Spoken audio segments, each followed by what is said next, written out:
It's Wisconsin Today. I'm Kate Archer-Kent. And I'm Rob Ferret. A ruling this week by the Wisconsin Supreme Court says that Governor Evers was in the clear to legally ban conversion therapy for LGBTQ plus people because the state legislative committee overstepped its authority to block a state agency rule. Conversion therapy is a scientifically discredited practice using therapy to try to convert people to traditional gender expectations.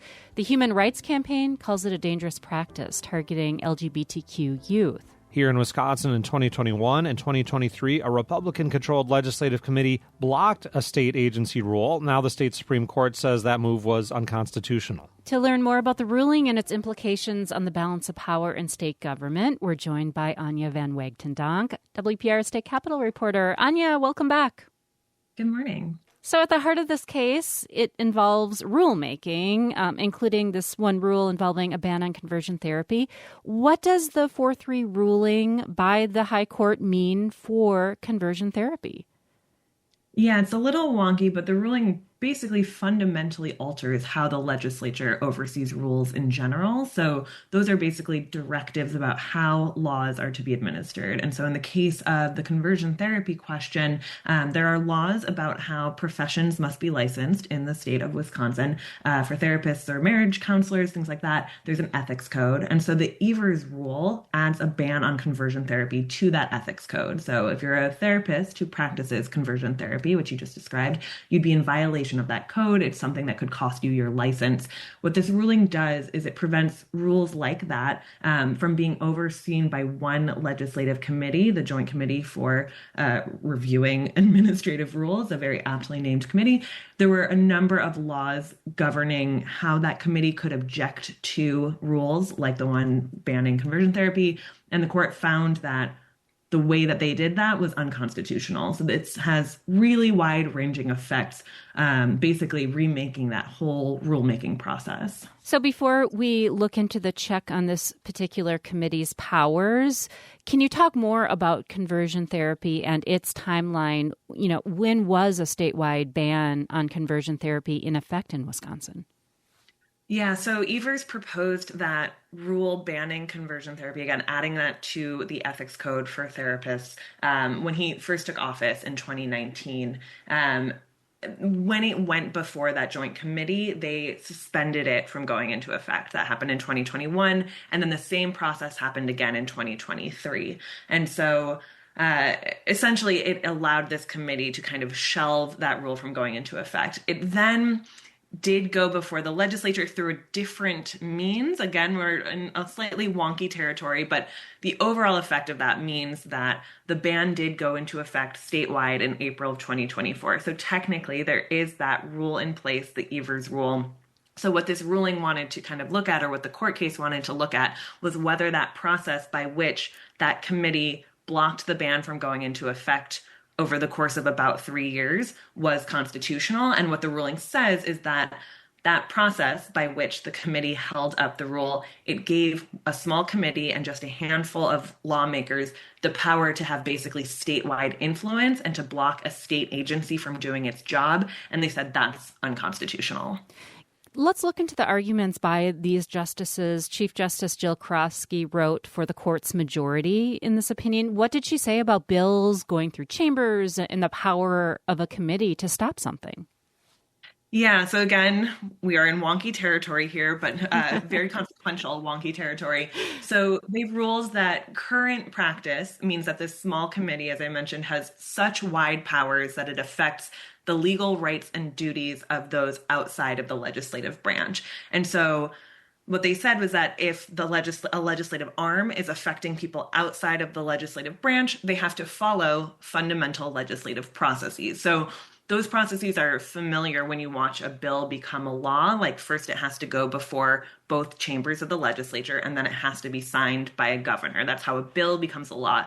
And so what this ruling says is that the committee's powers are such that they triggered a similar requirement when it comes to rules, and that if they're not going to follow those same principles, when their actions have such wide scope, then they don't have the power that they've been given. And so the effect of this again, it's complicated, it's technical, but the effect of this is to take power away from that legislative committee and move it into the executive branch. Meanwhile, Justice Brian Hagedorn, who is sometimes a swing vote on the court, he says this decision raises more questions than answers. What did Justice Hagedorn mean by that? Yeah, so again, the overall effect of this is the court basically said, the majority said that it is unconstitutional for this committee to object to and suspend a rule, that that's too much power for one small committee. And what Hagedorn says is that that shifts the boundary lines of the branches of government, but not super clearly. And so he essentially questioned, where does this put rulemaking? Is that in the executive branch? Is it in the legislative branch? And who's in charge of which aspects of what parts of rulemaking, and where does the judiciary fit in? So he raises all these questions, and he says the majority opinion raises those questions but doesn't answer them. The majority says we don't answer those questions because that was not part of the case that was brought before us. And so legal experts that I've spoken to have said those are kind of all the obvious next questions that will be coming before the court as a result of this case. Anya Van Wagtendonk is with us, WPR's State House reporter, explaining the nuances out of a state Supreme Court ruling this week. So, Anya, how are lawmakers reacting to this? What have you heard around the Capitol? Yeah, sort of mixed. One of the response in the dissent is that from conservative justices is that this is actually a politically motivated answer, right? So it's empowering a Democratic governor over a Republican legislature. And so the political responses have kind of been in line with that. So Democratic lawmakers have more or less welcomed this. They say that this ensures that a handful of lawmakers aren't making statewide policy, that's supposed to go before, the fully elected bodies, and kind of aligned groups as well, LGBTQ groups, environmental groups also welcomed this decision sort of on those grounds. And then the GOP-held legislature was obviously sort of less than happy, as this strips them of quite a bit of power. And so them and also some of their aligned groups, including things like industry lobbies, really kind of rejected this decision. They said, again, it moves too much power into the executive branch. Some people refer to it as like a king-making decision, and essentially handing the power of the legislature over to bureaucrats. And leaping ahead on this ruling, how might this decision affect other attempts by a legislative committee or other attempts by Governor Evers to, on environmental regulatory rules or vaccine requirements, for instance? Yeah, I think those are actually some of the really big areas where we will see this play out. There's, I think, a reason that so many environmental groups and, like I say, industry lobbies kind of weighed in on this, because things like cleaning up PFAS contamination, a lot of that is often administered through the rulemaking process, not necessarily the full legislative process every time. And so it does have all of these kind of downstream effects. And so what this could do is basically make it more possible in the short term, while Governor Tony Evers is the executive, for his branch of government, his state agencies, to be kind of implementing these policies of a Democratic executive. Obviously, that could change because this is going to have far-reaching effects no matter who is in charge of the legislature and who's in charge of the executive branch. And so I think we will see it play out, again, in these kind of like wonky ways, most of which won't necessarily rise to the level of something like conversion therapy, which is such an emotional issue. It'll affect things like building codes and state licensure for professions, across the board. So it'll have very wide-ranging effects. I wonder if we're inclined to see a lot more rulemaking by state agencies, after this ruling. I think that is one of the questions. And again, legal experts that I spoke to said that rulemaking is actually so much of where kind of lawmaking, quote unquote, takes place, because we have gridlock in our actual legislative bodies. And so things end up going through the rulemaking process because it's a little bit faster, it's more nimble, and it's also much more specific, right? So the law can say professions have to be licensed, but the very specifics of what those licenses look like, the Assembly and the Senate can't convene every time they need to figure out like what a hairdresser needs to do to get a license in the state of Wisconsin. And so I think it's just really shined a light for me in particular, but into just how important and how significant rulemaking is. And so we'll, I think, continue to see specific kind of honing in on the exact division of power that goes into rulemaking. So the U.S. Supreme Court is expected to take up a case next term that challenges Colorado's ban on conversion therapy. What are you watching for out of the nation's high court and how it might affect what's happening here in Wisconsin? Yeah, that'll be interesting. And again, when we talk about this division between rulemaking and lawmaking, one of the other things kind of affecting conversion therapy here in Wisconsin is that we have many local ordinances that ban the practice already. And so there's both the Evers rule that's in effect, there's these local laws that are in effect. And so this ruling out of the U.S. Supreme Court, when it does come down the line, could have, again, sort of wide-ranging impacts on this one particular component. And so that'll be really important to kind of pay attention to how that affects the ability of Wisconsin lawmakers and executive to kind of be regulating or looking into that practice. Do you expect Republicans to repeal the Wisconsin Supreme Court decision to the U.S. Supreme Court? It's unclear. I do think a lot of these questions, this is the third really significant ruling out of this court about the division of power and the separation of powers in Wisconsin. So we've been seeing a lot of these questions come before the court. And interestingly, not always in a 4-3 decision. So this one did seem, quite politically divided between sort of liberals and conservatives, but not always. And so we're seeing a lot of those questions get raised here. And so it'll be interesting to see at some point whether the Republican legislature does want to kind of elevate some of those questions, because we are currently, I think, living through a really interesting reshaping of the branches of government in Wisconsin. And so, as Hagedorn said, there are all of these questions that were raised by this ruling and not necessarily answered. And so I think certainly we're going to watch them sort of get answered in the lower courts here and then maybe eventually try to get elevated. Anya, thanks for helping us understand this. Appreciate it.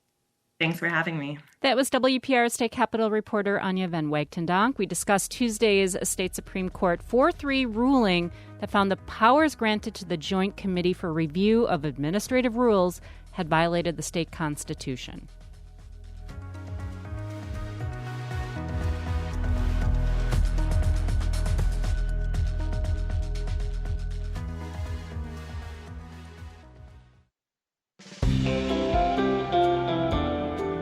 Coming up, Wisconsin has seen a jump in deaths from alcohol-related liver disease, with younger people than usual driving that trend. We'll look at possible causes and efforts to turn things around. It's really important for people to understand that 2 to 3 drinks a night can put you on the path to destroy your liver. That's next here on Wisconsin Today.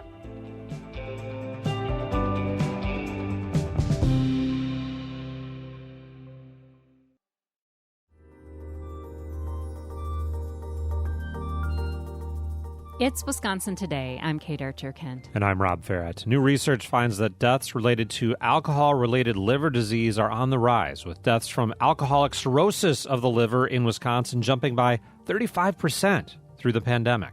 That's from an analysis by the Milwaukee Journal-Sentinel using data from the Centers for Disease Control and Prevention. Nationwide, the rate of people dying of liver disease from alcohol abuse increased nearly 9% from 2018 to 2022. And the rate of younger people, particularly younger women, dying from these liver diseases grew faster than other categories. So what's driving these disturbing trends, and what could reverse them? Dr. Patrick Remington is an emeritus professor in the Department of Population Health Sciences at the UW School of Medicine and Public Health, and Maureen Buzalaki is director of the Wisconsin Alcohol Policy Project at the Comprehensive Injury Center at the Medical College of Wisconsin. Maureen, thanks for joining us. Thank you for having me. And Dr. Remington, thanks for being with us. Good to be with you. Thanks. Dr. Remington, let's start with you. We see this national jump in these alcohol-related liver problems, and the Journal-Sentinel broke down the numbers. It's happening here in Wisconsin, too. What's going through your mind as you see these numbers? What could be driving this? Well, these are based on death certificates, and that data is very accurate, especially for younger people. When someone dies, the physician of record then completes the death certificate. It's provided to the county, to the state, and eventually to the CDC. And the researchers in Illinois looked at those records and see disturbing trends. The rates were pretty constant, up until about 2010. Then they began increasing slowly, maybe 5% per year, but then really dramatically increased in the last 4 years as COVID approached, particularly for younger people and for women.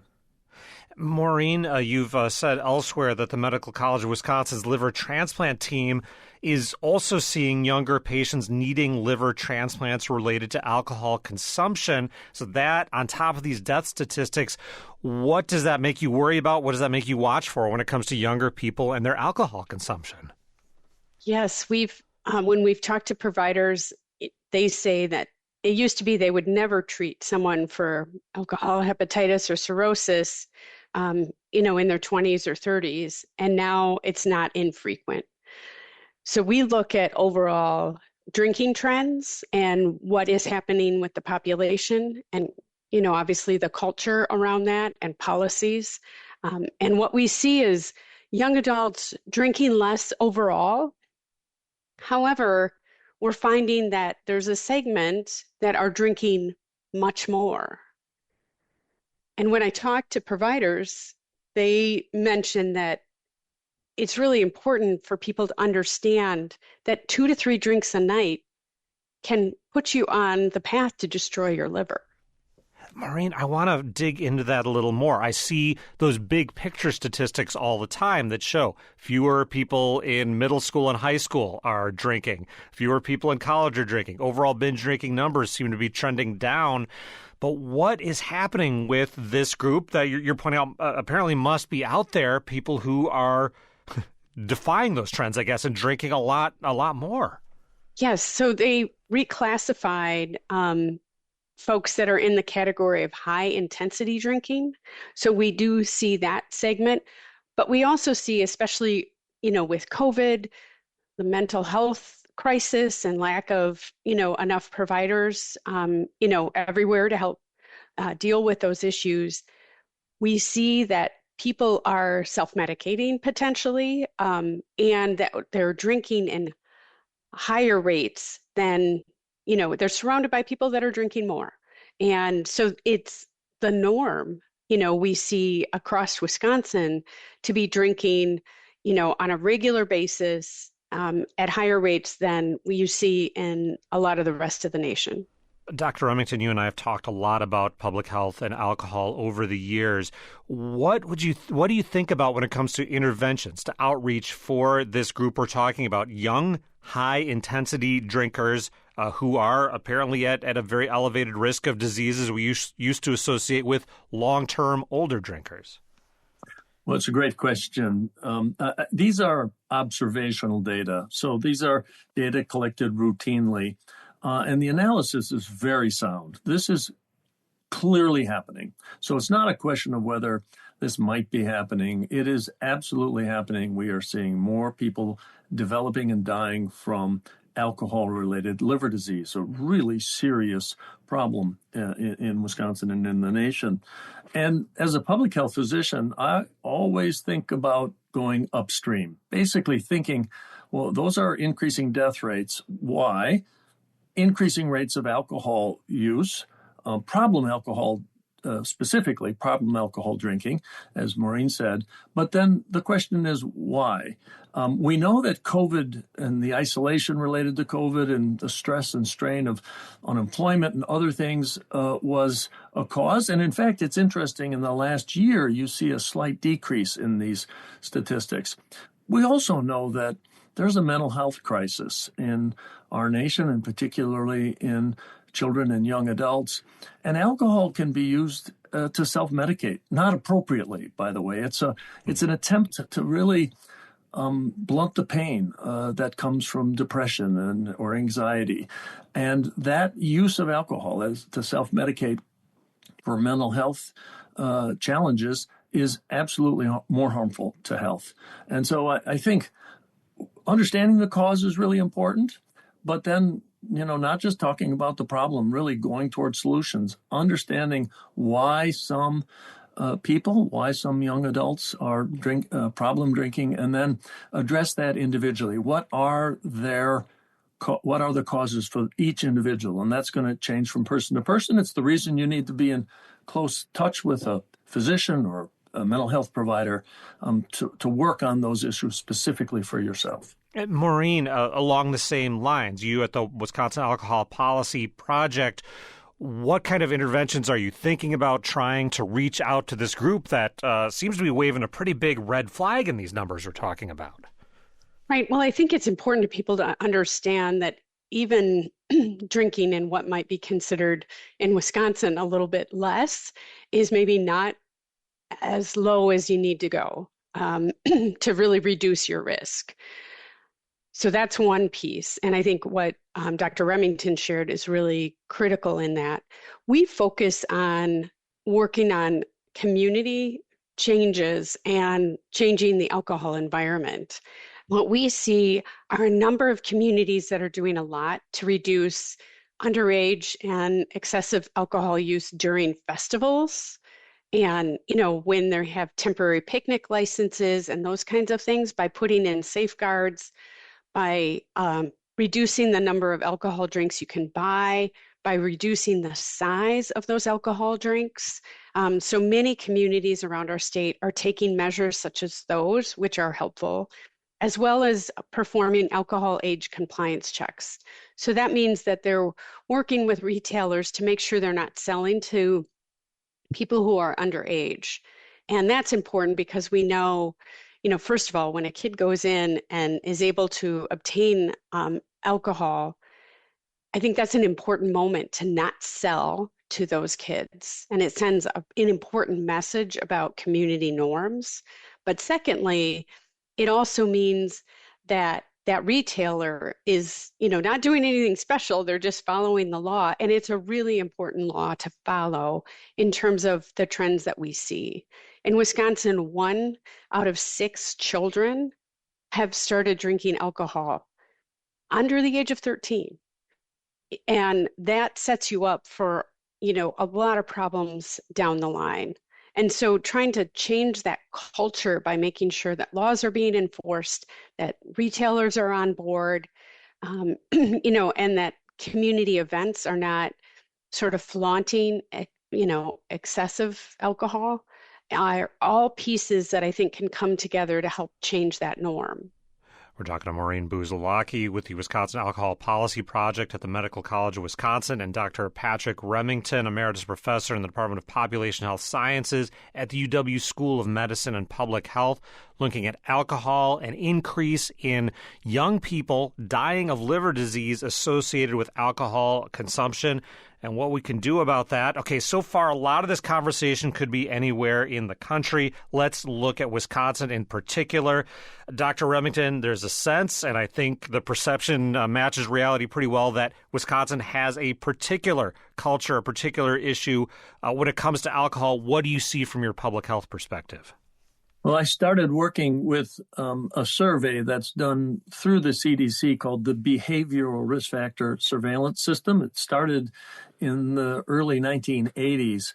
And pretty much every year in the last 40 years, Wisconsin has topped the ranking of problem drinking, of binge drinking, rates of heavier drinking, chronic heavier drinking, and in fact, drinking and driving. So this is deeply embedded in the culture of Wisconsin, as Maureen said. And again, it's not so much focusing on the percentage of people who consume alcohol. There are other states that have as many people who drink alcohol as Wisconsin, but it's this problem drinking behavior that we see in the state. And prevention and public health is really important, but also, as Maureen said, understanding the important effects of the culture and of the environment and of policies. So just one example is the beer tax in Wisconsin is the lowest in the nation by far. That's just a culture of an industry that influences policymakers so that we don't use that policy lever in this state to fund programs to promote prevention. And it's because of the longstanding relationship between industry and policymakers. And Maureen, you've both used the word culture here, and I know a lot of your work over the years has been on changing the culture, the attitudes, the acceptance of unhealthy levels of drinking.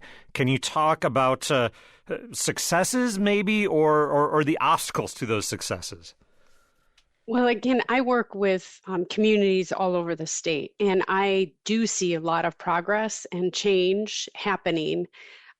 But it's one of those things where one policy, say you've got a really strong festival policy and you're making sure that people are not overserved and there's no youth are allowed into the areas where alcohol is served. It's one piece of a bigger picture. Maureen, I want to stay with you on the idea of what constitutes a lot of drinking. And I remember years ago after a conversation here on WPR about binge drinking, and a listener comment was something like, well, if you define binge drinking as 5 or 6 drinks, well, of course, we're all binge drinking, right? That's Thursday after work. The baseline, the anchor for a lot of people is much higher than is healthy, it seems to me. How do you start to move that needle?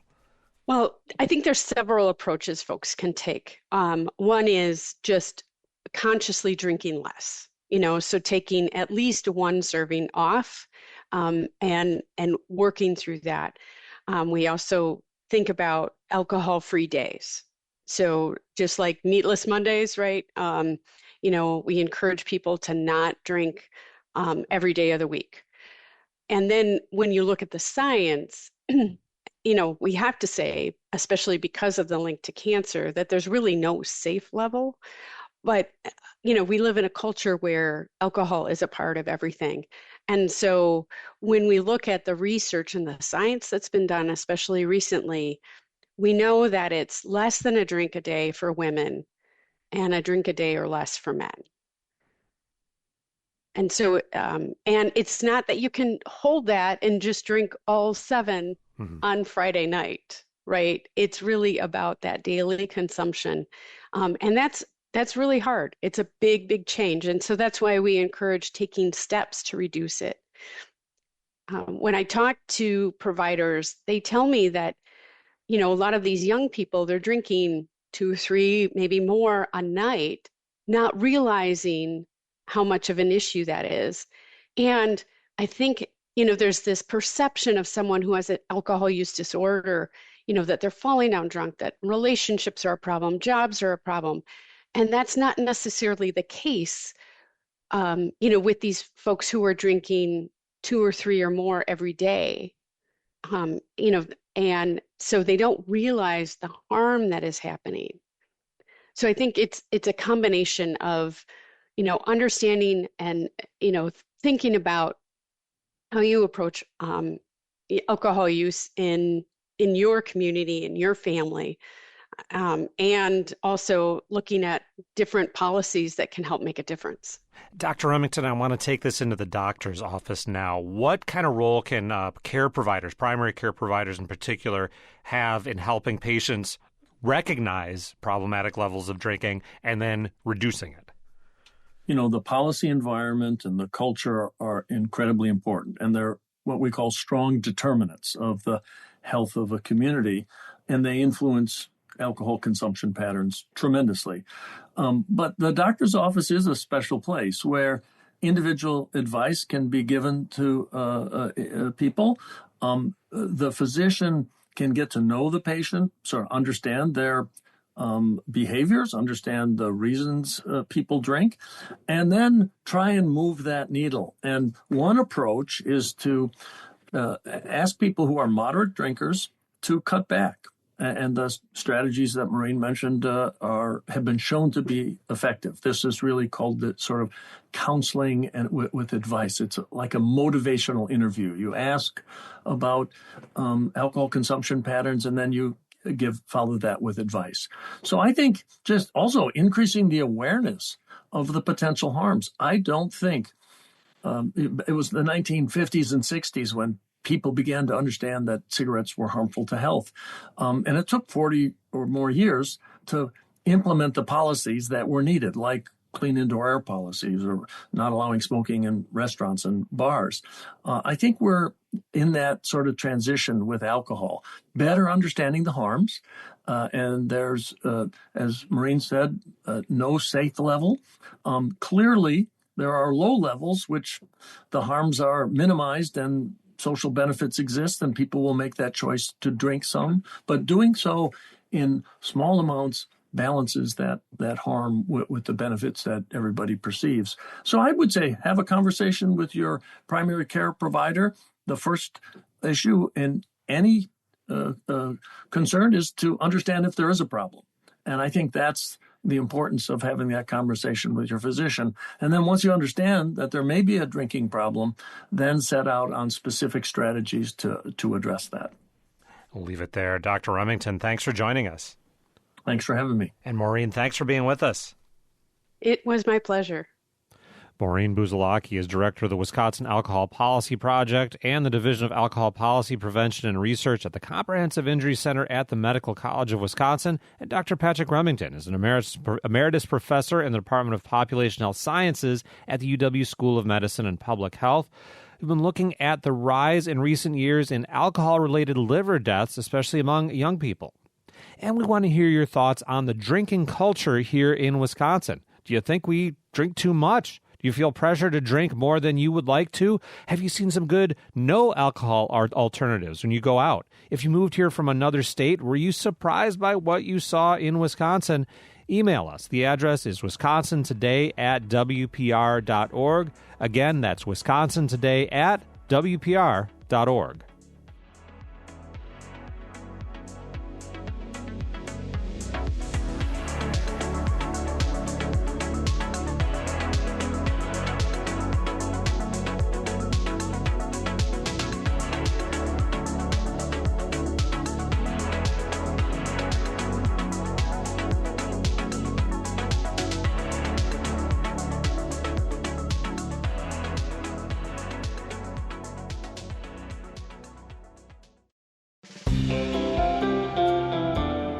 Coming up, a new Farm, Film, and Culture Festival brings a series of independent movies to Wausau. All of these are centered on rural areas and villages and small towns. I hope it inspires future filmmakers to find stories that are compelling and engaging.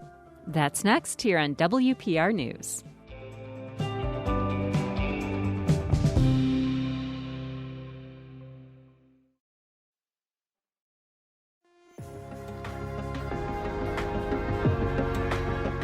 It's Wisconsin Today. I'm Rob Farrett. And I'm Kate Archer-Kent. Films from around the world will screen starting next weekend at a new film festival in Wausau. North Central Technical College in Wausau is hosting its first ever Film, Farm, and Culture Fest, which will feature 8 different indie films exploring rural life and our relationship with the land. Plus, the festival offers opportunities for attendees to learn some filmmaking skills.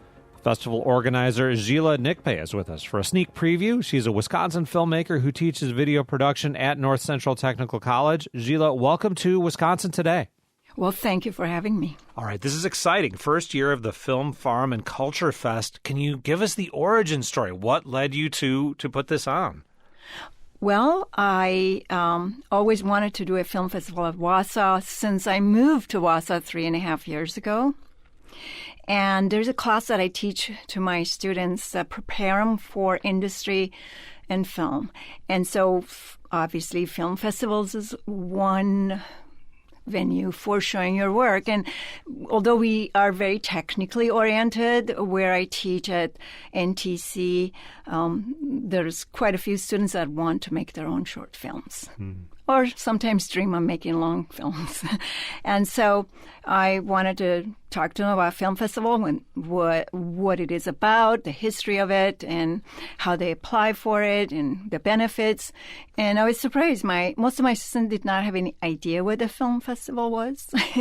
They kind of thought, well, there'll be some screening, of course. And I said, well, there's like labs. You can learn things. You can take classes. You submit your work, and if it's you could get awards even, and you could meet with other filmmakers, mingle with them, network. You can find producers if your film is really cool, and there's lots of events around it, and it's a way to promote the city as well. So I they said, that's interesting. So I gave him an assignment to think about, like, what do they want to do with a film festival in Wausau? And that's the beginning, origin of it. And then I, proposed this last year to our provost, and he said, okay, I'll let you do it, but I can't give you all the money you ask for. Now, and it's the Film Farm and Culture Fest. Can you talk about that theme and what goes into that idea? Well, first of all, Wausau is in Midwestern town. There's 35,000 people, a small town. And its identity is rooted in Midwestern culture, which is agriculture, forestry, farming, and cattle ranching. So that's the idea. So work with identity of the place. And Wausau is very diverse too, actually. So it's kind of bringing two sides of Wausau together. And before we get into particular films, looking at the list as a whole, this is very diverse. These are films from around the world, but with this theme, there are things that people here in the Midwest, I think, can probably relate to. Can you talk about how you went about choosing the movies that would be screened over the course of the festival? Yes. I started with the theme of our primal connection to the land, which is, of course, a multidimensional theme of both physical and spiritual connection to the land. Our identity is related to where we live. Our memories are part of the, are held by the landscape, and food that is provided through the land. We're nourished by it. We're inspired by the land that we live in. So that was the idea behind it. And then first I was really trying to find films that happen on the farm. But that was very, very limited. So I began thinking, like, if our rural areas focus on films that happen on rural areas and small towns and villages around the world would help me to find more of a diverse collection. And that's how I started looking from that lens, trying to select the films for the festival. Now, one of the English language ones you have is called Rowdy Girl, a documentary film about a former cattle rancher who goes vegan, eventually transforms her husband's beef operation into a farm animal sanctuary. Here's a listen from the trailer to Rowdy Girl. Because we used to be cattle ranchers, we are the bridge to save not just cows, but the planet, all species. If we are not here to do that, then what are we doing? As you mentioned, Wisconsin, a dairy state, this documentary about veganism could be a real conversation starter, to put it mildly. Could you talk about this movie and why it made the cut for the festival? Well, first of all, because she was an unusual character. Most of these independent films that I chosen, they're, of course, been in festival circuits and have lots of awards. And so that was one reason that he had quite a few awards. And also the fact that it, the character was very compelling and interesting, and the fact that it happened on the farm. And, Wausau area, people love meat, obviously. So I thought, well, this would be interesting, spark conversation about whether, we should eat animals or not. Now, another film, this one from Azerbaijan, The Return of the Projectionist, another documentary here. And there's a former film projectionist trying to revive cinema in a rural community. Do you see parallels with what you're doing in Wausau? Yes. In fact, I really identified with the character. So, yeah, he brings has this old projector, and then big part of the film is trying to find a bulb for it and trying to find a cinema, and those are the things I was struggling with. Trying to find the right venue that's centrally located, and of course I found Woodson History Center, which is lovely. So he find a place, get his projector going, and then he has to advertise for it. And he goes door to door and talk to people, and finally find an ally, a young man who's an animator, and then together they project a film for the audience.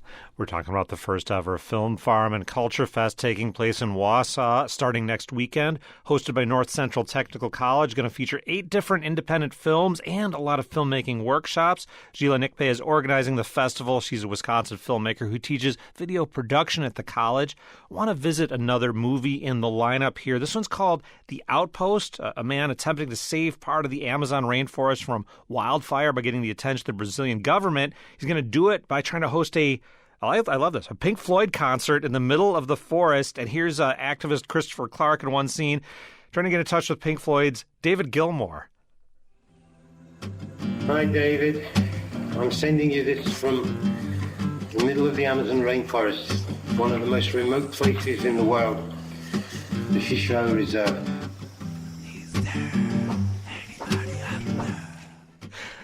What was special? What stood out to you about this film as part of the festival? Well, like all the films I've chosen, the character is fascinating. Christopher Clark is an activist and eco-activist that had a spiritual awakening when he was in Amazon rainforest. He was for 3 days lost. And after that, he left his home country. He actually was living in Italy at that time and came to Amazon rainforest, the village of Shishoa, and he created a kind of collective with the native people. He wanted to be self-sustained, and it was kind of like a little utopia. And what I liked about the film is that it wasn't as smooth, like everything goes the way Christopher Clark wants. So he had some sort of conflicts over the years. The natives weren't completely aligned with his vision. So I think that's what made this story very interesting and intriguing, and as far as the documentary goes. Now, we focused on a few of the documentaries, the films you'll be showing there. But as you mentioned earlier, another part of this festival is helping people develop filmmaking skills, workshops, labs. What kind of things are going on? So we have 4 labs. Some of them are storytelling-based, like short narrative production and documentary, and some are more studio production, like creating a commercial, and the last one is post-production for creating motion graphics. So we have those on our campus, on Wausau main campus, and our facility is very complex in terms of equipment, professional equipment we have, and the lab, and a studio that is equipped with like visual effects equipment and green screen and LCD background. So it's a very intriguing place to learn hands-on. So these hands-on skills, and we wanted to offer them so people get introduced to our video program, and also anyone from community who wants to like register and continue with our associate degree. This is a good opportunity for them to get acquainted with our program and resources that we have, excellent resources that we have. Now, people might think, okay, I want to go see international movies at a film festival. I got to go to the big city. I want to learn how to become a filmmaker. I got to go to the big city. Make the case that, no, we can do these things in Marathon County. Yeah, actually, that's exactly one of the reason I chose these independent films, because all of these are centered on rural areas and villages and small towns. So I hope it inspire future filmmakers to want to look around a little bit more carefully to find stories that are compelling and engaging right in Wausau and surrounding.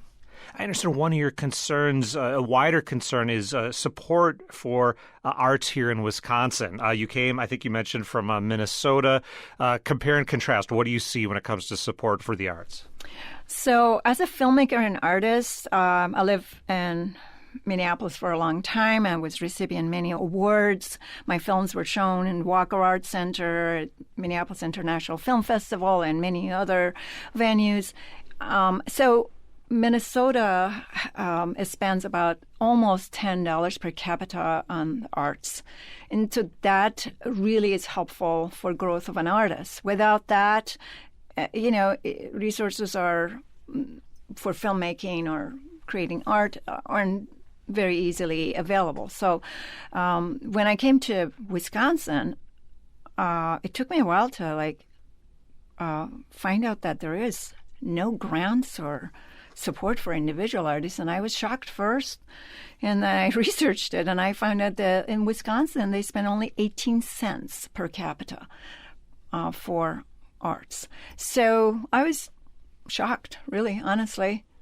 And so I thought, well, maybe it's we as people were already exposed to this generosity of art grants and fellowship. Maybe it's our responsibility to bring it to us. Now, what are your hopes when the festival is done? I know I'm getting ahead of myself here, but what are your hopes for the idea of building a film community of viewers and maybe creators in Wausau growing from this festival? Well, I'm in a very unique position at NTC because we have really great equipment and facilities at NTC. Okay, and so and having the background as an artist, lived as a filmmaker, an artist, active artist in Minneapolis, so I feel like I'm in a unique place to initiate what I call Film Fan Hub, and that's initiative. I'm hoping bring the film lovers, independent film lovers, and independent filmmakers together for support and exchange of ideas. And hopefully we'll grow to a point where we have lots of activities as well. And then this is the first annual Film Farm and Culture Fest. I assume you have thoughts of a second annual Film Farm and Culture Fest. Are you starting to get the wheels in motion for that already? Well, it is a pilot program, and I think the NTC is excited about it, but and I think they will renew it, but we'll see. Hopefully, there are a lot of people who want to see these lovely films. And for people in the community, do you want to give a little invite to check out the movies, even if they're not directly involved in film production themselves? I wanted to say that these films, the independent films that I have selected, are from 4 different continents, and they are all have compelling characters and fascinating stories that happen in rural areas. And so by coming to this festival, you learn new knowledge, hopefully, and the films will be entertaining to you, and as well as spark conversation. And hopefully we will push independent filmmaking a little further in Wausau. Gila, thank you so much for joining us today. Well, thank you so much for having me. Gila Nickpay is a Wisconsin filmmaker who teaches video production at North Central Technical College in Wausau. She's organizing the college's first ever Film, Farm, and Culture Fest that starts next weekend. It'll feature 8 different independent films and several filmmaking workshops.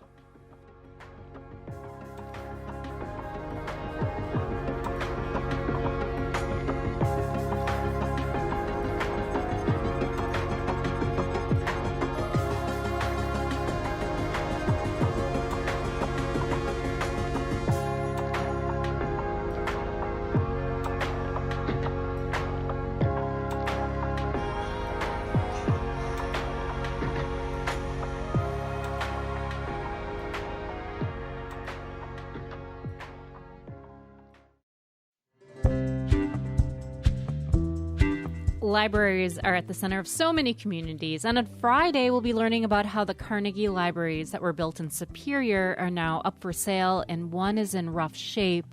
A local historian and retired librarian is sharing their history. And you can join in with your memories of your own library growing up, or how the library is part of your life now. What do you depend on from your library? What kind of materials do you check out? If it's one of the dozens of Carnegie libraries in Wisconsin, does the building itself hold a special significance for you? Share your story about the contributions of libraries, and we hope to use your comments on a future program. Email wisconsintoday@wpr.org, or you can call or text at 888-642-0232. And thanks so much for reaching out and being part of the program.